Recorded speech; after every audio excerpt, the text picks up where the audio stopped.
Welcome to the Win, Make, Give podcast. It's Chad Hyams here and Bob Stewart way over there. Bob, how are you doing today?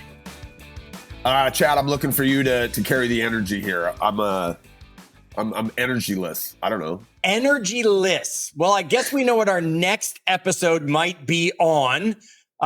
Since we do these for us, there might very soon be how to repair your energy or quickly spike your energy or some sort of an episode like that coming up, Bob. My second cup of coffee is not kicking in. It's not helping. So there's probably another way. Is there anything worse than coffee not kicking in? Like that's what you drink it, not because, oh, it's delicious. You drink it because I need the caffeine hit. And then when it doesn't do its job, coffee just wastes the energy. So I do have one maybe that's close, only because it's like I have a recency bias to this one. I went golfing this last weekend with my college buddies. And when I go golfing with like not my college buddies, like people I know from my adult life, let's call it, I act appropriately. And like golf wise, right? I swing like I should. When I go with my college buddies, right? Did you Happy Gilmore it? Man, I mean, I'm swinging as hard as I can. It's long drive contests. I was so sore, like which is insane but like there's certain muscles you don't use all the time. And then you get out there and you use that muscle, 100 times, right? I shot 100, but you use that muscle 100 times and all of a sudden that muscle shows up on Sunday like, hey, remember me? And so the only thing that might be worse than coffee not kicking in is your Advil not kicking in when you wake up the morning after golfing, Chad. Got it. Yes, I can relate to that. Completely different. I did a leg workout recently, and I'll just tell you, my glutes and quads are on fire. And Bob, nothing hurts more than sitting. So yes, I get you. When that Advil's not kicking in, that might be up there yet. So it makes sense you stand while we do these podcasts anyway, but it's not. So now I realize it's not because you like to stand. It's because you can't sit. Okay, correct. Right. It's because I cannot sit down many times because of the workouts. All right, Bob, we've been going through our series and we're on episode 4 of our series. We're now on From Outcome to Process, the Discipline Shift. Bob, will you recap the first 3 quickly, just what they were? Yeah, so we did scarcity to abundance, the wealth shift. We did busy to intentional, the energy shift. We did control to collaboration, the who shift. And now today we are going to zero in on outcome to process, the discipline shift, Chad. Yeah, right. This is taking us away from the scoreboard and falling in love with the activities, right? So I can say it's not the scale, it's not the measurements of muscles, it's falling in love with the reps. In one of the companies that you definitely are the leader for, Brivity, right? It's you have scoreboards for results, yet it's not about how many homes you sold to the realtors you're leading on that. It's how many contacts you made. It's falling in love with those reps and those activities, Bob. And I think everybody needs the shift from outcome to process. Yeah. I mean, look, to me, process is all about discipline, Chad. And if there's anything that I've learned in observing some of the, top sales professionals in the United States, it is that discipline is boring. Process is boring, right? It's boring. In fact, I can remember the very first time one of our co-founders, Chris Suarez, is like a process mind, right? If you were to look at our organization, Chad, is that a nice way, Bob, of you saying he's a boring guy? Well, maybe. Well, so we've got Ben and Chris, right? They're like kind of the co-founders, and Ben's very visionary, but Chris is the operator. Like he's the guy that takes all Ben's big things and goes and puts a system or a model around them and brings them to life. He's the operator. And it's funny in our world, even like the people that came along with Chris are all process brains. And those of us that came along with Ben are all a little bit more kind of visionary and chaotic. We're not as kind of into the process, right? But it feels boring. The very first time I ever heard Chris deliver a keynote, let's call it, Chad, and it was the day that we announced Place, which is our kind of umbrella company. His speech was I think it was literally titled Mastery is Boring. And, I was going up later in that afternoon, and I'd made my own this new talk that I wanted to do, Chad. But literally, as I was sitting there listening to him, I'm like, I'm not doing a new talk. I'm going to do the same talk I've done to these people 50 times before, because it's the process that matters, right? This stuff is boring. Like mastery, especially in sales, is generally boring. Now, here's the thing, Chad, and anybody that's ever run a business, this. Every marketer out there understands this, which is why everything is designed to be this shiny new thing that you're not doing today that you should consider. Right. When the reality is, if you want to master something, you should put your blinders up and figure out what the process is to go and get better at that thing. Yeah. And the companies that figure it out and the people that figure it out are the ones that become the success. Right? Amazon didn't come out of the gates, Bob, saying, let's sell everything to everybody. Bezos said, we sell books. That's all we sell. And we sell the not as popular books, right? We don't sell the books that are making the bookcase at Barnes and Noble and Borders at the time. He was selling everything else really at such a high level. And what he was also doing, I think, if you were go and look back at that, is they were refining the shopping experience online, right? They honed in on that process. Like, okay, I'm on there looking at a book.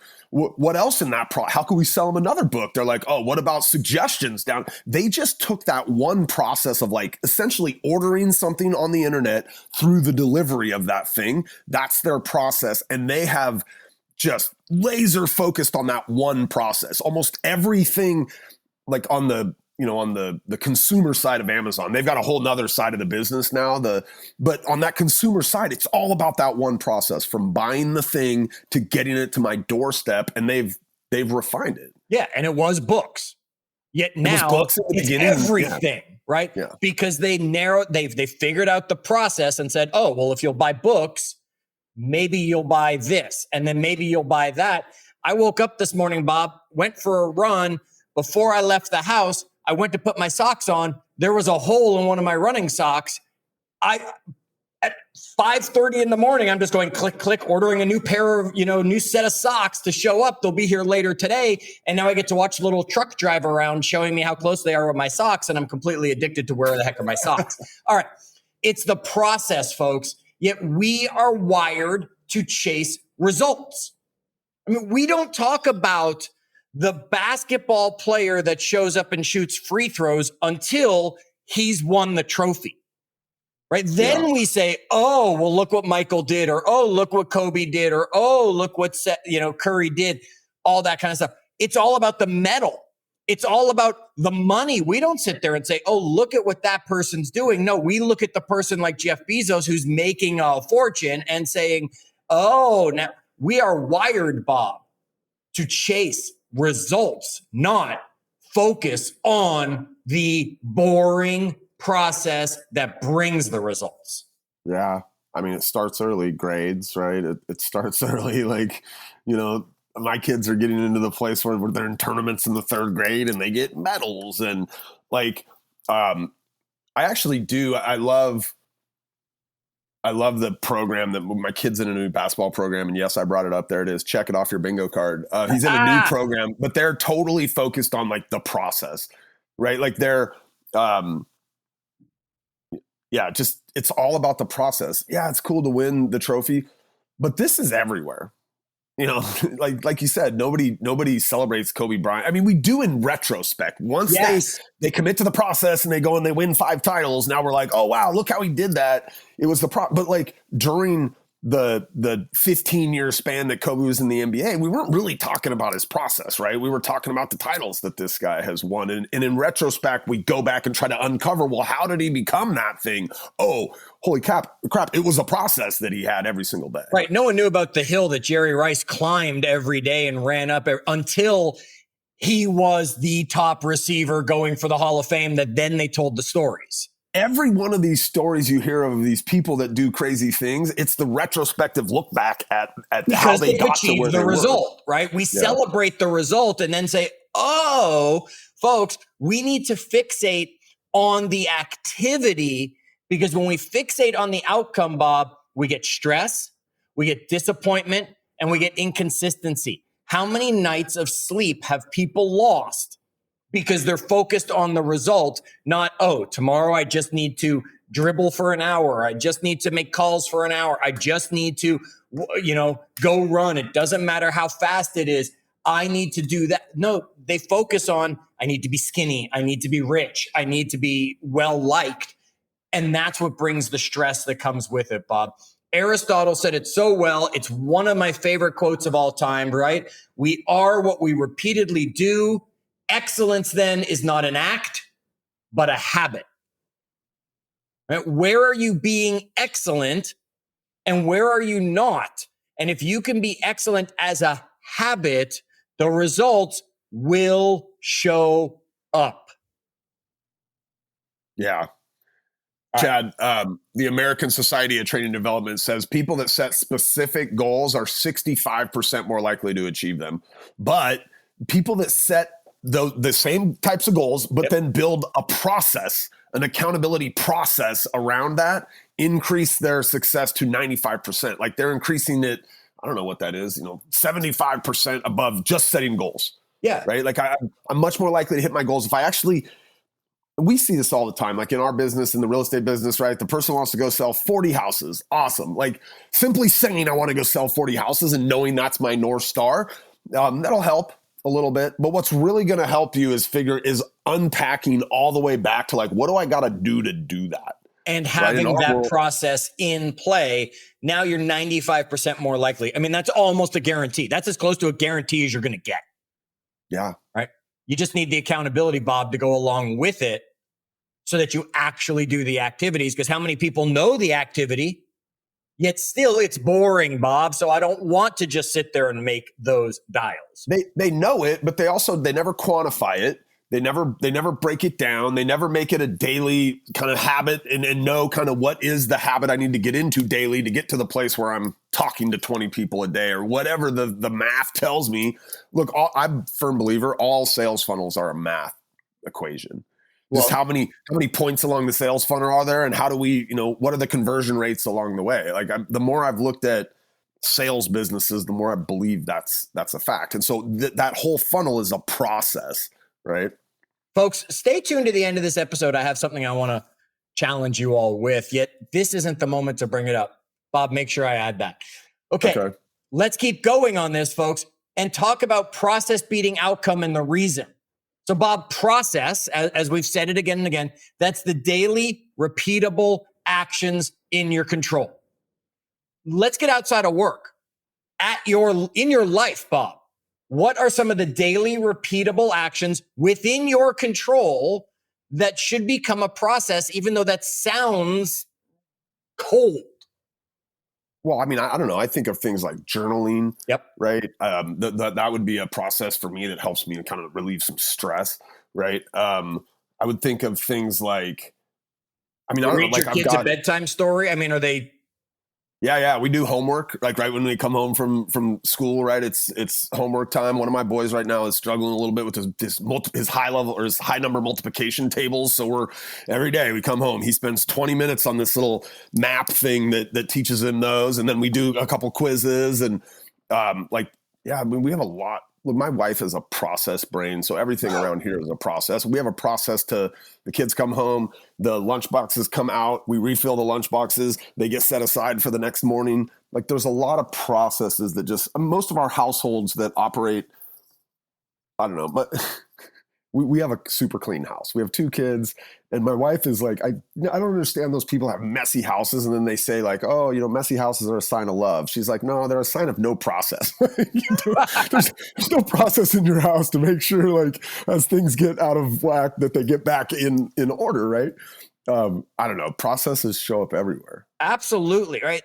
Telling your partner you love them, tucking your kids in bed. It's not cold. It's part of a process, though, that's developing trust and love and, commitment to that relationship. If your goal is, I'm going to have the best parental-child relationship, if you don't have a process, you're going to at one point look up and you and your kid are not going to have any relationship because there was no consistency. my youngest and me, before, like when he was like 4 years old, like we were battling all the time and was struggling. He's a stubborn little kid. He's smart as heck. We were struggling a lot. And my wife kind of pulled me aside at one point and was like, I'm watching this from the outside, and like, you need to have you need more consistency with Carter, right? Just consistency of time, consistency of your approach with him when he, gets a little stubborn or whatever.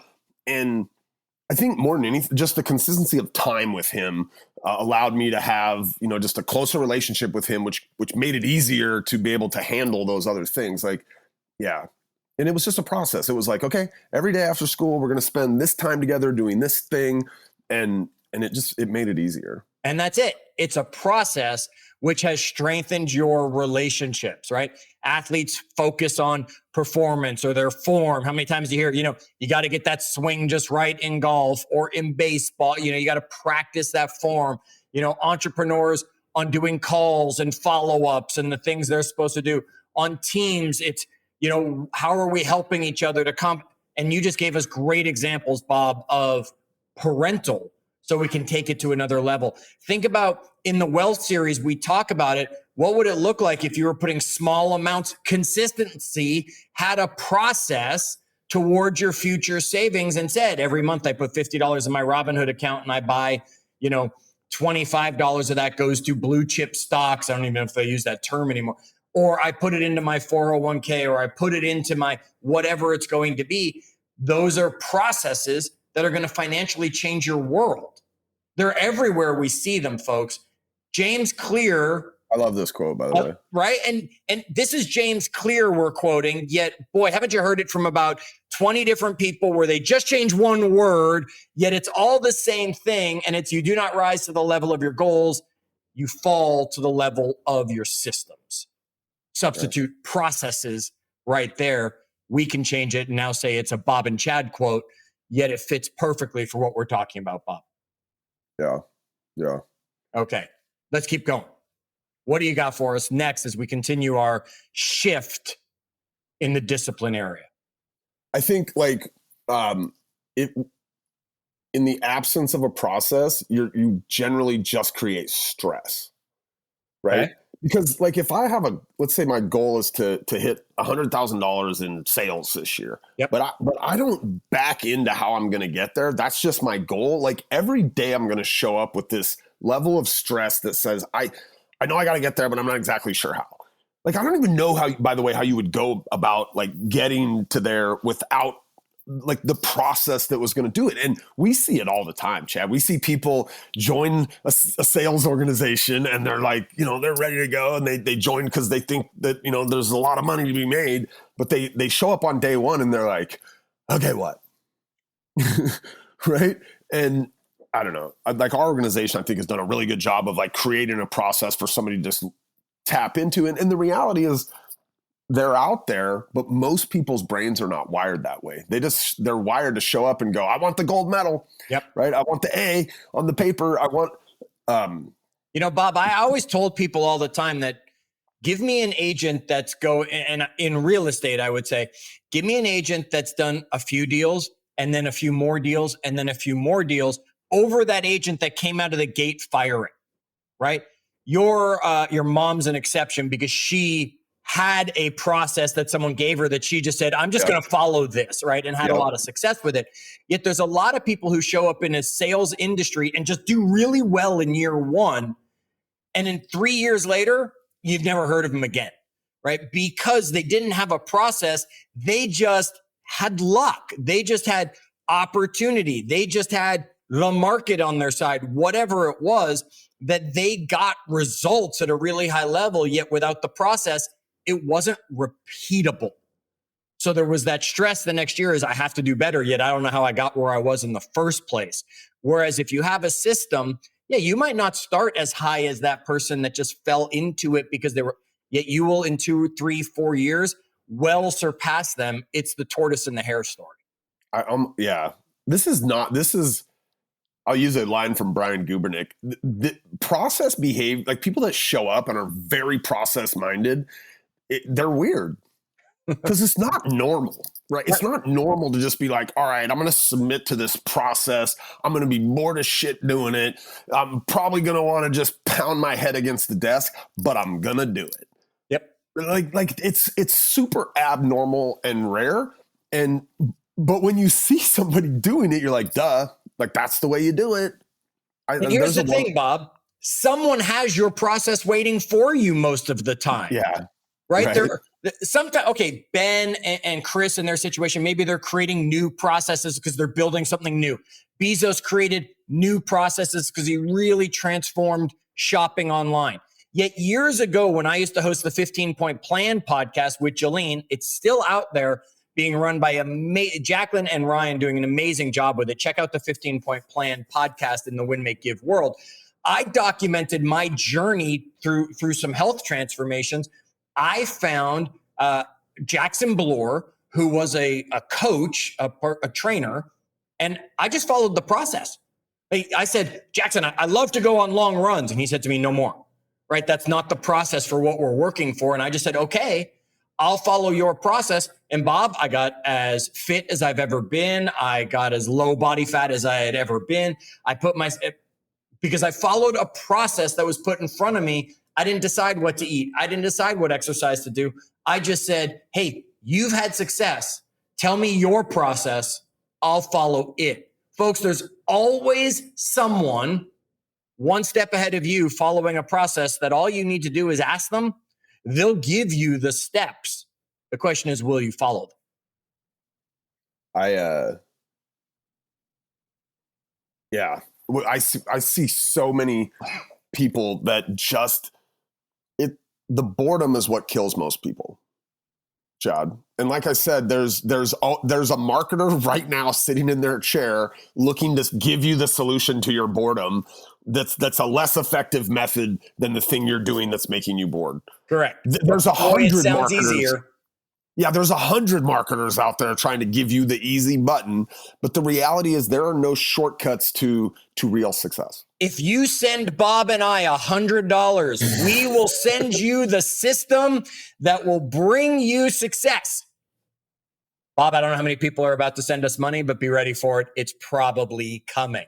I love this next concept of discipline being freedom, which is like counterintuitive, right? It's counterintuitive. You're like, I don't want to have to go sit down in my chair from 9 to 11 and do that thing that I know is the thing I need to do to get to the outcome that I want. But I don't want to do it, right? I want to have freedom. I want to be able to go golfing this morning if I want or whatever. But the reality is discipline is what gives you freedom. I always ask about that. Well, I always ask in our sales world, and if you're listening to this still at this point 4 years later, you probably know we're in real estate, right? But when people get into real estate, and really you could fill in the blank here. There's a lot of sales opportunities that people get into thinking, I'm gonna make big money, right? There's two reasons generally, Chad, that we hear, right? You can make a good living, and you can. But the average real estate agent doesn't, by the way. Right? But you can make a good living, and it's flexible. This is a career. I want freedom. I want the flexibility, right? Freedom. Yep. I always ask this question. My question to them is always, are your creditors flexible? Right? Like, do you have months where bills don't show up? I've never heard, by the way, I've asked this 1,000 times. Nobody's ever told me yes, because when they do, Chad, I'm going to make sure I know who their creditors are. Correct. Right? Yes. But so everybody has consistent creditors, consistent bills, right? Which means that you have to show up to your sales business consistently. If you want to have a consistent income, you have to do the consistent process, the tasks, the whatever the job entails consistently in order to create consistent income. Freedom, if you actually want freedom, the only way to get there is through a disciplined process. Absolutely. Right. Financial freedom. We describe, what does that mean, Bob, on the Wealth Series? How do we define freedom or being wealthy? The ability to do what I want, when I want, with who I want. Is that what you're talking about? If you don't have the money, folks, you can't do what you want, when you want, with whom you want.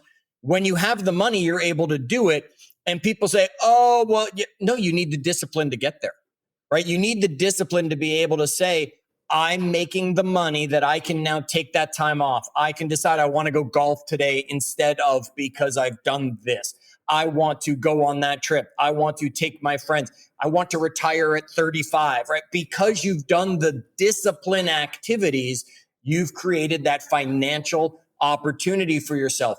Same thing with health, right? If you're disciplined with your health, we're going to have the ability to perform and age well, right?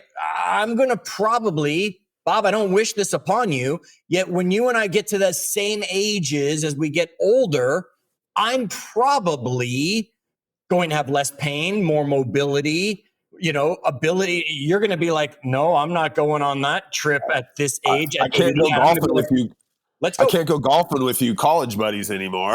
That's right. You'll be that back muscle showing up and it doesn't work anymore, right? Health discipline gives you freedom to perform and age well. Financial discipline gives you the freedom to invest, to travel, to give. It's all discipline that creates freedom. Yet you're right, Bob. Everybody thinks I want freedom, so I don't have to give the discipline to get it. Yeah. All right, let's talk about the shift, Chad. Make it happen, maybe Bob. This one for me, this one seems easier maybe than some of the other shifts. Maybe it's just because this is the world that I live in. But so let's talk about how do we move from that idea of like focused on the outcomes to focused on the process. And I think the very first thing you have to do is identify what are those lead measures. Explain what are the that. things that so you have lead measures and lag measures, right? Yep. The lag measures are the outcome measures. Right. So like in sales, that would be how many widgets did I sell or how much revenue did I generate? Well, what does the scale say? Yeah, sure. In health, it'd be what does my scale say, or what are my blood test results, What's or my whatever, bank right? account look like, right? Those are lag measures. That's your wealth lag measure, right? Yep. Or what is my net worth, right? That's a lag measure on. The lead measures are the activities that we do to produce the outcomes that we're looking for. So in sales, right, that's how many people did I talk to? Right. Well, we can go through that. How many people did I reach out to? I reached out to 1,000. How many did I talk to? I talked to 200. How many of those 200 did I now? If you were just straight selling a product, it'd be like, how many of those 200 did I talk to bought the product, right? If it was a service, it's like, how many did I book the appointment with, right? And then it's down the road. It's, well, how many showed up for the appointment? And then it's how many could I get to sign the contract or whatever it is that I do at my appointments. But it's like, what are those lead measures? And you've got to be able to identify them. And then here's the key thing. You got to be able to track them. Like, I really think you have to have lead measures that are quantifiable. Yes. Right? Like, so like for health, for example, that calories in, calories out, folks. You can track it. Yeah. Right. It wouldn't be like a lead measure wouldn't be, going for a daily walk. Like, but it'd be like going for a walk for a mile or whatever, right? Like, did I walk for my mile today? If I determined that's how many, miles I needed to walk to burn the calories I needed to burn to match up to, or the food I want to eat. And 90% of you are wearing some sort of fitness tracker. Just track calories out, right? How many did you burn every day? That is a lead measure. If you track calories in by using a food journal, now you're going to track a lead measure. As long as calories out is greater than calories in, Bob, the lag of the scale will drop. Yeah. Okay. Now I need some way. I need we call them consistency triggers. Like I need, whether it be the same time of day I do that thing, Chad, or the same place. I always come down and I sit down at my desk and it's at 9:00 and that's when I start doing, like Ben and Chris have figured this out years ago, right? And Ben's real estate team, it's a process every day. They show up at 8:30 in the morning. They get powered up and fired up. They spend 20 minutes practicing scripts that they're going to use when they go into their phone calls at 9 a.m. Well, Bob, you work in the same space. You work at home. So folks, this works at home. You work at home. Yet I've never seen you when you're working from home, unless you were summoned into the office for some reason. I've never seen you in a different place. Yeah. Yet it looks to me that it's kind of a room that could be shared with the kids if they were home. Looks like I see a TV over your shoulder and all that stuff. If the kids were home watching TV today and you needed to work from the kitchen, your work would probably not be at the same level. Correct. Because you would not be consistently in your place. You'd be like, oh, where's my pen? Where's my 100%. Thing? I just don't feel right. I don't have my second monitor. I don't have my camera stand. Like, yeah, all the stuff. So, folks, it's having those consistent triggers. Like Bob said, he goes, he sits in that chair. He's in work zone. Are you going, or are you the person who says, well, I'm going to work here, I'm going to work there, I'm going to work here? You've got to build those consistent triggers. You said lead measures. You said we got to track it. You said we need consistent triggers to help us get in the right mindset. Anything else, Bob, as we make that shift? I think the last thing, and seems silly, but man, we've seen, Chad, that people, Ben is convinced, and I am as well, like salespeople, and this applies in other verticals of business. We just work with a lot of salespeople, will do behaviors for small prizes that are the same behaviors they needed to do for big prizes. Yes. Right. But the big prize is the outcome, but they will do the process for small prizes, even though doing the process leads them to big prizes. Sometimes they won't do the process, Chad, if you don't give them the small prize, even though they knowing had they done it, they would have got the big prize. Right. To me, that's crazy. I don't know. I'm sure there's places in my life, by the way, where this shows up. Like, Chad, if you were like, hey, I'm going to give you $100 every time you do, 30 squats and 80 crunches and 50 push-ups, I'd probably do it every day. Sure. Right. Even though that the outcome would be living 20 years longer or whatever, which I should just do it every day to live 20 years longer. Like the $100 is mostly meaningless. Yes. But so celebrate the reps. And one of the things you just said, Bob, it can be almost meaningless. Yeah. It can be that stupid little sticker on the wall. How many times do our kids, we just want to put the sticker up that says, I made my bed today. I made my bed today. They get the sticker. It's those little rewards they will absolutely do the process for, because they won't think of the result that's coming from. I have a crazy story, and I'll try to protect, I won't do the names to protect the innocent, but one time somebody called me and was like, hey, who has the most open houses in our company for the entire year? And I'm like, I don't know. Why does it matter? Well, we have these leaderboard concepts in our world where people can see how they stack up against thousands of other people. And so this person was calling on behalf of the guy who was number 2 for the year at open houses. And so I'm like, why does it matter? Like, I can get the answer, but it's kind of a hassle. Like, I got to go grab a developer and he's going to have to go look in a database. And like, can you just tell me why it matters? And she's like, well, he wants to be number 1 and he's like breaking his back to get there. And I'm like, well, tell me, what do you mean he's breaking his back? She's like, he's quadrupling down on the process, right? The process is he does 1 open house every week, but he wants to be number 1. So he's doing 4 or 5 every week and he's been doing it for weeks to get there. But my comment was, okay. Isn't that like good for his business? Should we let him just keep chasing it? Like, who cares if he's doing activities that will lead him to the outcomes that he wants? Like, and she's like, I know, like, agreed, but can you just find out? So I'm like, all right. So I go and find out. So here's what, Chad, maybe you've heard this story before. I have. Yet it's a good story.